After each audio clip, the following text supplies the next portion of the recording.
le coordonnateur technique à la délégation générale aux grands travaux, Monsieur Oscar Otoka.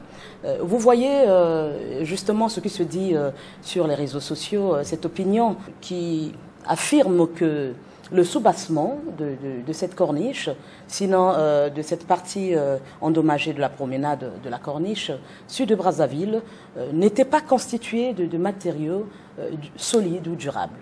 Il n'y aurait que de la poussière, dit-on. Il n'y aurait pas de fer. Que dites-vous à propos? Eh bien, madame, il n'en est pas ainsi. Il faut qu'on explique d'abord techniquement qu'est-ce qui s'est passé à la promenade de Brazzaville.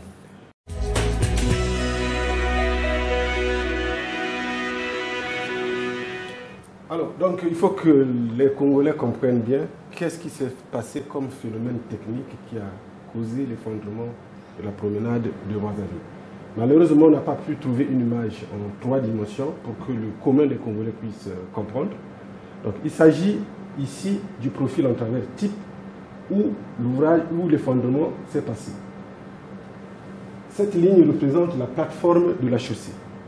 La chaussée est une partie en déblai et une partie en remblai.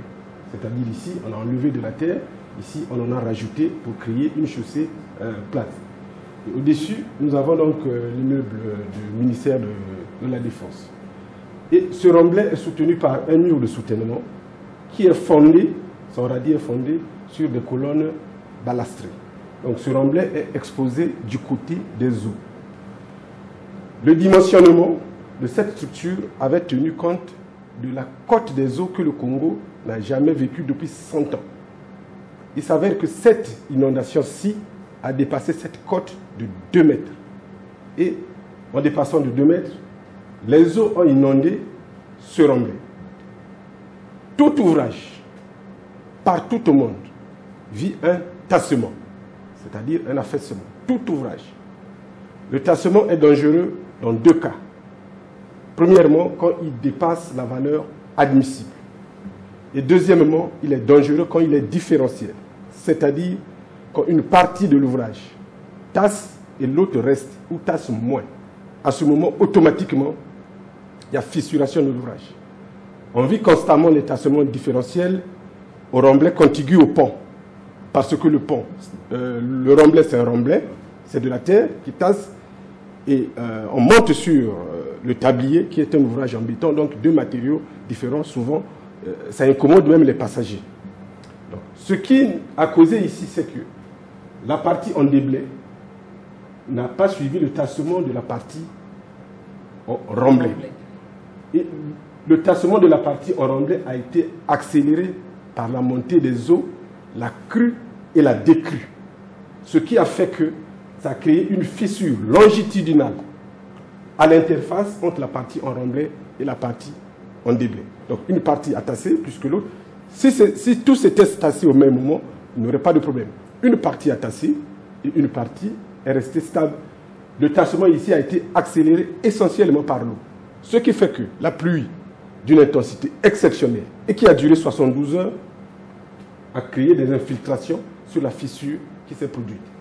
Et avec la force hydrostatique, le remblai a été emporté, créant un glissement qui a cisaillé les colonnes balastrées.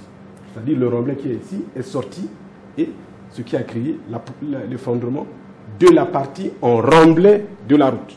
Monsieur Otoka, vous nous affirmez dans votre propos que des études avaient été menées sur ce terrain avant de réaliser cet ouvrage. Oui, c'est ce que... Des études... C'est ce que j'ai dit, madame, oui. que les études ont tenu compte de l'inondation que le Congo n'avait jamais vécue depuis 100 ans, en 1961. 61, ouais. Voilà. Et cette inondation a dépassé de 2 mètres, l'inondation de 61.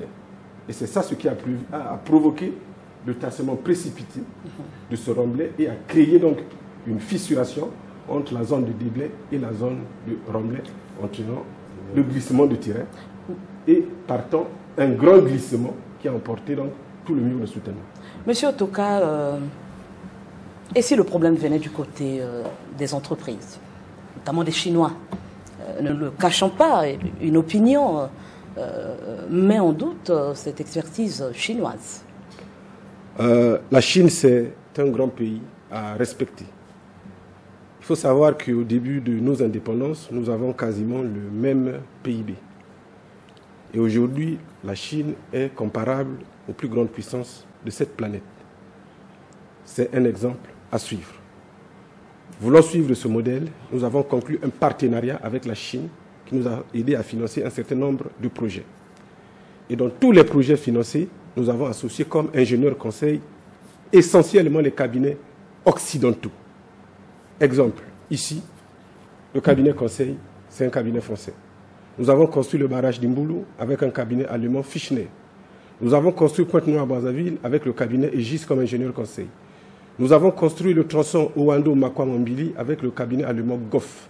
Nous avons construit la route Bunji, frontière Gabon, avec le cabinet allemand Fischner. Nous avons construit les bâtiments, les aérogares, avec le cabinet français Socotec. Donc, la question qu'on peut se poser, si cela est le cas, où étaient ces cabinets conseils quand les Chinois faisaient du désordre? Donc, vous voyez que la question, elle n'est pas là.